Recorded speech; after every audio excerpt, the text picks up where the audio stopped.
အားလုံးပဲမင်္ဂလာပါအပတ်စဉ်တင်ဆက်ပေးနေတဲ့90 minute we try ရဲ့ fantasy ကဏ္ဍနေပြန်နေရောက်ရှိလာပါပြီပြီးခဲ့တဲ့တစ်ပတ် game week စနစ်မှာတော့ template player တော်တော်များများတိုင်ပတ်ခဲ့ကြတာအားလုံးတွေ့ရမှာပါဒါပေမဲ့နောက်တန်းကစားသမားအချို့နဲ့ကွင်းတွေက differential player လို့ပြောရမယ် ownership% နေနေသေးတဲ့ကစားသမားချို့တော့အမှတ်ရှာပေးနိုင်ခဲ့တာတွေ့ရပါတယ်ဒီလိုကစားသမားတွေကိုဝယ်ဥထားတဲ့ဂျာကြီးအချို့အခြေအနေကောင်းကြတဲ့အပတ်ပါပဲဒီထဲမှာကျွန်တော်လည်းပါဝင်ပါပဲ average ကိုကြော်ပြီးတော့53မှတ်ထိရခဲ့ပါတယ်ဒီတစ်ပတ် game week 73အတွက်တည်ထားတဲ့ခေါင်းစဉ်ကတော့ Leeds United အသင်းကိုအိမ်ကွင်းမှာအခမ်းကစားရမယ် Man City တိုက်စစ်မှုဟာလန်ကို TC ပေးကြမယ်အပေးများကြမယ်အကြောင်းအရာကနေစပြောရမယ်ထင်ပါတယ်ဂျာကြီးတို့ရောဟာလန်ကို TC ပေးဖို့စဉ်းစားနေကြတယ်မလားဒီတော့အင်ထရိုနေပြီးသားရင်စနိုင်ကြပါမယ်ပထမဆုံးပြောရမှာကတော့ဂျာကြီးတို့အားလုံးသိတဲ့အတိုင်းလက်ရှိ EPL မှာ Fantasy အတွက်စဉ်းစားလို့ရမယ့် TC choice option ကစားသမားတွေအများကြီးမရှိတော့ပါဘူးသခင်ကြီးဆာလက်သခင်လေးဟာလန်သခင်အေးပါမနဲ့ငရုတ်သီးဆာကဒီနောက်ပါပဲ United ကအမ်ပူမိုနဲ့ Bruno တို့ကိုထည့်ပြောချင်နေတဲ့သူတွေရှိနောက်ပဲမဲ့ကျွန်တော်ကတော့ United ရဲ့တနေ့ရွှေတနေ့ငွေခြေစမ်းနေတော့မထင်ပါဘူးဒီတော့ TC အကြောင်းကိုပြန်သွားပါမယ်လက်ရှိမှာလီဗာပူးအသင်းကဖောင်တော်တော်လေးအောက်ကျနေပြီးဆာလက်ရဲ့စွမ်းဆောင်ရည်ကလည်းတိတ်ပြီးတော့အရေးပေးပြောစရာမရှိတော့ပါဘူးဒီတော့ဒီစီးရင်တွေကနေပယ်လိုက်ပါမယ်နောက်တစ်ယောက်သခင်အေးပါမကတော့ဒဏ်ရာပြဿနာပါအဓိကပြဿနာကတော့အခုထိ EPL ပွဲစဉ်တွေမှာဝင်ကစားနိုင်ခြင်းမရှိသေးပါဘူးဒီတော့သူ့ကိုလည်းပယ်ရပါမယ်အကယ်၍များပါမကဒီကာလအတွင်းမှာပြန်ကစားနိုင်ရင်တော့မှသူ့ကိုအချိန်တစ်ခုပေးရင်ပေးရမှာပါစောင့်ရင်လည်းစောင့်ရတော့ဒီရာသီဝမတိုင်ခင်300မဲ့ TC စည်ရင်မှာထည့်เสียရမလို့ဘူးလို့ပဲကျွန်တော်ကထင်ပါတယ်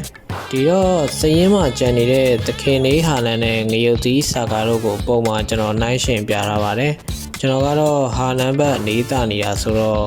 ဟာလန်ကိုနည်းနည်းလေးပို့ပြောနိုင်မိရင်လည်းအပြစ်မယူကြပါနဲ့လက်ရှိစဉ်းစားနေတာကတော့အိမ်ကွင်းဖောင်ရန်ကောင်းတဲ့ဟာလန်ပါလာမဲ့အိမ်ကွင်းပွဲစဉ်တွေကိုအဓိကထားရွေးပြီးတော့အခုလောလောဆယ်အကြိုက်တွေ့နေတာကတော့ Game Week 73နီးနဲ့ပွဲစဉ်နဲ့ Game Week 79ဝက်ဆန်းနဲ့ပွဲစဉ်တို့ဖြစ်ပါတယ်အိမ်ကွင်းဝေးကွင်းမရွေးဘူးရတယ်ဆိုရင်တော့ Game Week 74ဖူအန်နဲ့ပွဲစဉ်နဲ့ Game Week 18 Nottingham Forest နဲ့ပွဲစဉ်တို့ကိုလည်းထည့်ပြီးတော့စဉ်းစားလို့ရပါတယ်ဒီ၄ပွဲတွေကတပွဲမှာတော့ကျွန်တော်ကဟာလန်ကို TC ပေးဖို့စဉ်းစားထားတာပါအာဆင်နယ်အသင်းကငရုတ်သီးဆာကာအတွက်ကောင်းတဲ့ပွဲစဉ်တွေဆိုရင်တော့ Game Week 16ဝုန်းနဲ့ပွဲစဉ်နဲ့ Game Week 19 Everton နဲ့ပွဲစဉ်တို့ကတင့်တော်မယ်ထင်နေပါတယ်ဒီနေရာမှာ TC ရဲ့အဓိပ္ပာယ်ကိုကျွန်တော်ရှင်းပြပါအောင်မယ် TC ဆိုတာကတော့ Triple Captain ပါရိုးရိုးလေးပြောရရင်တော့ကို့အသင်းက Captain ပေးထားတဲ့ကစားသမားရဲ့အမှတ်ကို3နဲ့မြောက်ပြီးတော့ရမှာဖြစ်ပါတယ်တော်တော်များများသောဂျာကြီးတွေကတော့ TC ကိုဟာလန်အတွက်သုံးပြီးပြီဖြစ်ပါတယ် Game Week 6ဘန်နီနဲ့ပွဲစဉ်မှာပါဆိုတော့ဒီပွဲမှာဟာလန်ဘယ်နှမတ်ရခဲ့နေကျွန်တော်ပြန်ပြီးတော့ဖော်ပြပေးလိုက်ရပါတယ်ဆိုတော့အခုမြင်နေရတာက Game Week 73အတွက်ကျွန်တော်အသင်းရဲ့လက်ရှိကြိုက်နေတဲ့ပြင်ဆင်ထားတဲ့ line up လေးဖြစ်ပါတယ်ကပတိန်ကတော့သိကြပါတယ်ဟာလန်ပါပဲ TC ပေးမပေးကတော့တနိုင်နာရောက်တဲ့အချိန်ထိစဉ်းစားရပါအောင်မယ်ဒီတစ်ပတ်အတွက်တော့ဆန်နာနာနဲ့ကစားရမယ့်စမန်ညိုကို line up အောက်ဖို့တော့လောလောဆယ်စဉ်းစားနေပါတယ်ဒီတစ်ပတ်အတွက်ရလာတဲ့ free transfer တစ်ခုကလည်းစုပြဖို့များပါတယ်ကဲလို့များ free transfer ကိုသုံးပြခဲ့မယ်ဆိုရင်တော့ကျွန်တော်ကကွင်းနယ်ကတယောက်ယောက်ကိုချိန်ပါပါလက်ရှိကျွန်တော်ရောင်းချနေတာကတော့စမန်ညိုနဲ့ကပို2ယောက်ပါနောက်တစ်ပိုင်းမှာကတော့လက်ရှိခြေစမ်းတွေစိုးနေတဲ့ fantasy အမှတ်တွေမရှာပေးနိုင်တော့တဲ့ဂျိုင်တို့အသင်းစီမှာလည်းရှိနောက်တဲ့ကွင်းနယ်ကစားသမား2ယောက်အတွက် replacement player တွေဖြစ်ပါတယ်ကပိုနဲ့စီမန်ညိုတို့အတွက်အကယ်၍များရောင်းဖြစ်ခဲ့ရင်ဘယ်ကစားသမားတွေနဲ့လဲဖို့တင့်တော်လဲစဉ်းစားထားပါတယ်ဆိုတော့ကြည့်လိုက်ပါဦး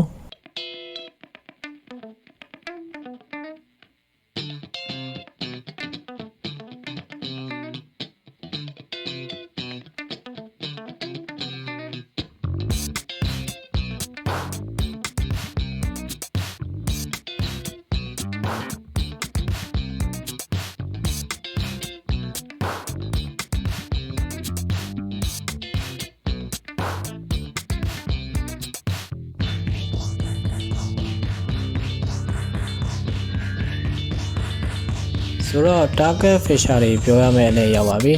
ဒီတစ်ခါမှလည်းကျွန်တော်ကထုံးစံတိုင်း target ထားလို့ကောင်းမဲ့ fisher 3ပွဲကိုရွေးချယ်ပေးထားပါတယ်ပထမဆုံးပွဲစဉ်ကတော့ Man City အသင်းနဲ့ Leeds United အသင်းတို့ရဲ့ပွဲစဉ်မှာခုနကပြောခဲ့သလိုပဲဒီပွဲမှာ Man City တိုက်စစ်မှုဟာလန်ကို TC ပေးကြမဲ့ဂျာကြီးတွေတော်တော်လေးများမယ်ထင်ပါတယ်။ဘာကြောင့်လဲဆိုတော့ Leeds အသင်းရဲ့အဝေးကွင်းစွမ်းဆောင်ရည်တွေကြောင့်ပါဒီရာသီမှာ Leeds အသင်းကအဝေးကွင်းပွဲစဉ်6ပွဲကစားပြီးပါပြီ။ဒီ6ပွဲမှာမှခံစစ်ကပေးကို15ဂိုးအထိခွင့်ပြုပေးထားရပါတယ်။အိမ်ရှင် Man City အသင်းကတော့အားလုံးသိတဲ့အတိုင်းအိမ်ကွင်းစွမ်းဆောင်ရည်တွေကောင်းပါတယ်။ဒီရာသီမှာအိမ်ကွင်းပွဲစဉ်6ပွဲကစားပြီးတဲ့အချိန်မှာ Man City အသင်းကစုစုပေါင်း16ဂိုးအထိတွင်းထားနိုင်ခဲ့ပါတယ်။ဒီထဲကမှတွင်းကို9ဂိုးကတော့ဟာလန်ကိုယ်တိုင်တွင်းထားတာပါ။နောက်ထပ်ပြောရရှိတာကတော့နှစ်ပွဲဆက်ရှုံးလာတဲ့ Man City အသင်းမှာပြီးခဲ့တဲ့ပတ် Game Week 12မှာလည်း Newcastle အသင်းကိုရှုံးလာပြီးတော့ဂျာရဲ့ချန်ပီယံလိပွဲစဉ်မှာလည်းနေဗာကိုဆင်အသင်းကိုထပ်ပြီးတော့ရှုံးလာပါတယ်။ဆိုတော့ဒီပွဲကဟာလန်အတွက်ရော Man City တသင်းလုံးရောပောက်ကွဲလို့ကောင်းမဲ့အချိန်ပါပဲ။ဒီနှစ်သင်းရဲ့ထိပ်တိုက်တွေ့ဆုံမှုကိုကြည့်ရင်လည်း Man City အသင်းကပဲလုံးဝအသာရနေတော့ဒီပွဲက Man City ရဲ့ပွဲပါပဲ။ကိုများများတွေ့ရနိုင်တဲ့ပွဲလို့တော့ကျွန်တော်ကထင်နေပြီးဟာလန်မဟုတ်တဲ့တခြား Man City ကစားသမားတွေဆိုရင်တော့ကွင်းတွေက Foden ဒိုဘူနဲ့ခံစစ်က O'Reilly Lunas တို့ကိုကြိုက်နေပါတယ်။ဒီတော့ဒုတိယမြောက်ပွဲစဉ်မှာဒုတိယမြောက်ပွဲစဉ်အနေနဲ့ကတော့ကျွန်တော်ကဆန်နာနန်အသင်းနဲ့ဘုံမောက်အသင်းတို့ရဲ့ပွဲစဉ်ကိုရွေးချယ်ပေးထားပါတယ်။ဒီရာသီမှာမှတန်တက်လာပြီးတော့ခြေစမ်းကောင်းတွေပြလာတဲ့ဆန်နာနန်အသင်းကတော့လက်ရှိအိမ်ကွင်းပွဲစဉ်6ပွဲကစားပြီးတဲ့အချိန်မှာလုံးဝရှုံးပွဲမရှိသေးပါဘူး။3ပွဲလိုက်3ပွဲတည်ရင်နဲ့တိုက်စစ်ကသွင်းကို17ကိုခံစစ်ကပေးကို9ကိုသာခွင့်ပြုပေးထားရပါတယ်။အဲ့ဒါဘုံမောက်အသင်းကလည်းဒီရာသီမှာတော်တော်လေးခြေစမ်းပြထားပေမဲ့အဝေးကွင်းစွမ်းဆောင်ရည်ကတော့တိတ်ပြီးတော့မကောင်းပါဘူး။ဒီရာသီမှာ6ပွဲကစားပြီးထားတဲ့အချိန်မှာတပွဲသာနိုင်လာပြီးတော့ခံစစ်ကလည်းပေးကို16ကိုအထိခွင့်ပြုပေးထားရတာပါဆိုတော့အိမ်ကွင်းကောင်းတဲ့ဆန်နာနဲ့အဝေးကွင်းတိတ်မစွန်တဲ့ဘုံမောက်တို့တွေ့ကြတဲ့ပွဲပါပဲဒီပွဲစဉ်ကိုတော့ကျွန်တော်ကကြိတ်နေရှိမယ်လို့ထင်နေပြီးမပြတ်မသားရနက်တွေနဲ့ပွဲပြီးသွားမယ်လို့ယူဆထားပါတယ်ဆိုလိုချင်တာကဂိုးပြတ်နိုင်ပွဲတော့တွေ့ရမှာမဟုတ်ပါဘူးတသိန်းသိန်းက clean sheet ရမယ်DCB point bonus point နေနဲ့ရနိုင်တဲ့ပွဲမျိုးဖြစ်တာကြောင့်ခံစစ်ကစားသမားတွေကိုတော်တော်လေးသဘောကျနေပါတယ်။ဆန်နာလမ်းမှာဆိုရင်တော့ဘာလက်နဲ့မူခီယနီပါ။ဘုံမောက်ကတော့အားလုံးသိတဲ့အတိုင်းဆန်နစီပဲရှိပါတယ်။ဂျာကြီးတို့အားလုံးလိုရဲ့အသင်းတိုင်းမှာရှိနေမဲ့ဘုံမောက်ကွင်းတဲ့ကစားသမားဆမန်ညိုရဲ့ injury update သတင်းကတော့ training ဆင်းနေတာမျိုးတွေ့ရပါတယ်။ဒီပွဲစဉ်မှာလည်းပါနိုင်မှုရာဂိုင်နှုန်းတော်တော်လေးများပါတယ်။ဒါပေမဲ့ attacking return ရဖို့အတွက်ကတော့ကျွန်တော်ကတော့သိပြီးတော့မထင်ပါဘူးဒီတော့နောက်ပွဲကိုသွားပါမယ်နောက်ဆုံးပွဲတတိယမြောက်ပွဲစဉ်အနေနဲ့ကတော့ကျွန်တော်ကပြီးခဲ့တဲ့ game week 3ခုစတိုက်ရှုံးပွဲမရှိခဲ့တဲ့အသင်း2သင်းရဲ့တွေ့ဆုံမှုကိုရွေးချယ်ထားပါတယ် Nottingham Forest အသင်းနဲ့ Brighton အသင်းတို့ရဲ့ပွဲစဉ်မှာAsian Nottingham Forest အသင်းကတော့အားလုံးသိတဲ့အတိုင်းတန်းစင်းဆောင်ပတ်ချနယ်မှာရုန်းကန်နေရပါမယ်ပြီးခဲ့တဲ့ game week 3ခုစတိုက်မှာမန်ယူကိုတည်လီနဲ့လီဗာပူးတို့ကိုအနိုင်ကစားနိုင်ခဲ့ပါတယ်။ဒီ၃ပွဲလုံးမှာထူးခြားတဲ့အချက်ကတော့ကွင်းနဲ့ကစားသမား Morgan Giswhite က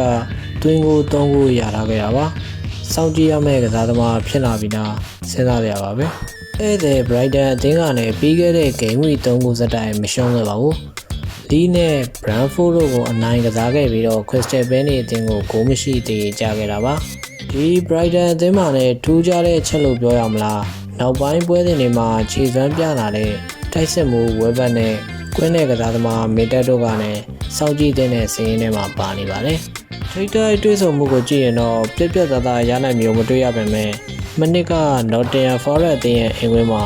9ဂိုးပြတ်နဲ့ Brighton တို့ရှုံးခဲ့ပါတယ်။ဒီပွဲစဉ်ကိုတော့ကျွန်တော်ကဂိုးတွေများများတွေ့ရမယ့်ပွဲလို့ယူဆထားပြီးတော့နှစ်သင်းစလုံးရဲ့ကွင်းနယ်နဲ့တိုက်စစ်ပိုင်းကစားသမားတွေကိုခေါ်ဖို့ညွှန်နေပါတယ်။ Nottingham Forest အသင်းကဆိုရင်တော့ခုနကပြောတဲ့ကွင်းနယ်ကစားသမား Morgan Giswhite နဲ့ DCB Monster Anderson တို့ပါ Brighton အသင်းကဆိုရင်တော့တိုက်စစ်မှုဝက်ဘတ်နဲ့ကွင်းနယ်ကစားသမားမင်တက်တို့ကိုကြိုက်နေပါတယ်။အသင်းစလုံးရဲ့လက်ရှိအနေထားရတော့ခံစစ်ကစားသမားတွေကိုခေါ်ဖို့မသင့်သေးဘူးလို့တော့ထင်ပါတယ်။ဒီတော့ဒါကကျွန်တော်ကြိုက်နေတဲ့ကျွန်တော်ရွေးချယ်ထားတဲ့ target fisher 3ပွဲပါ။ နောက်တစ်ပိုင်းကိုဆက်သွားပါမယ်နောက်တစ်ပိုင်းမှာကတော့ထုံးစံအတိုင်းကျွန်တော်သာဒီတစ်ပတ် free hit သုံးပြခဲ့မယ်ဆိုရင်ဘယ်ကစားသမားတွေကိုရွေးချယ်ခေါ်သွားမလဲပြောပြပါမယ်ပထမဆုံးအနေနဲ့ကိုသမားကတော့ဝုန်းနဲ့တွေ့မဲ့ Aston Villa ကိုသမားမာတီနက်ပါ clean sheet ရမယ်လို့ထင်နေပါတယ်နောက်တန်းမှာကတော့ဆန်နာနန်ကဘာလက် Crystal Palace အသင်းက Munoz လီဗာပူးကဗာဂျယ်နဲ့ Everton အသင်းက Tarkowski တို့ကိုရွေးချယ်ထားပါတယ်ဗာဂျယ်ဗန်လိုင်းနဲ့ Tarkowski တို့ကတော့ clean sheet ရမယ်လို့ရည်မှန်းလာတော့ပါဘာလက်နဲ့ Munoz တို့ကတော့ attacking return ဒါမှမဟုတ်ရင် TCB return တခုခုရနိုင်မယ်ထင်နေပါတယ်ဝင်းတဲ့ဘိုင်းနဲ့တိုက်စစ်ဘိုင်းတော့ကတော့ထူးထူးခြားခြားဖြစ်အောင်လို့ Man City အသင်းကကစားသမား3ယောက်ထိခေါ်ထားပါတယ်ဖိုရန်ဒိုဂူနဲ့ဟာလန်ကပတိန်တို့ပါကျန်တဲ့ကစားသမားတွေကတော့ကျွန်တော်ခေါ်နေကြ Manchester United အသင်းကအမ်ဘူမိုနဲ့ Brentford အသင်းရဲ့တိုက်စစ်မှုတီယာကို Brighton အသင်းရဲ့တိုက်စစ်မှုဝဲဘတ်တို့ဖြစ်ပါတယ်ဆိုတော့ထုံးစံတိုင်းဒီ free hit အသင်းတွေနဲ့ဒီတစ်ပတ် game win မှာအမှတ်ရကြနိုင်ပါစေကျွန်တော်ရဲ့ဗီဒီယိုလေးကိုအဆုံးထိကြည့်ရှုပေးတဲ့အတွက်ကျေးဇူးများကြီးတင်ပါတယ် channel လေးကို subscribe မလုပ်ရသေးရင်နှိပ်သွားကြပါဦးအားလုံးကိုကျေးဇူးပါ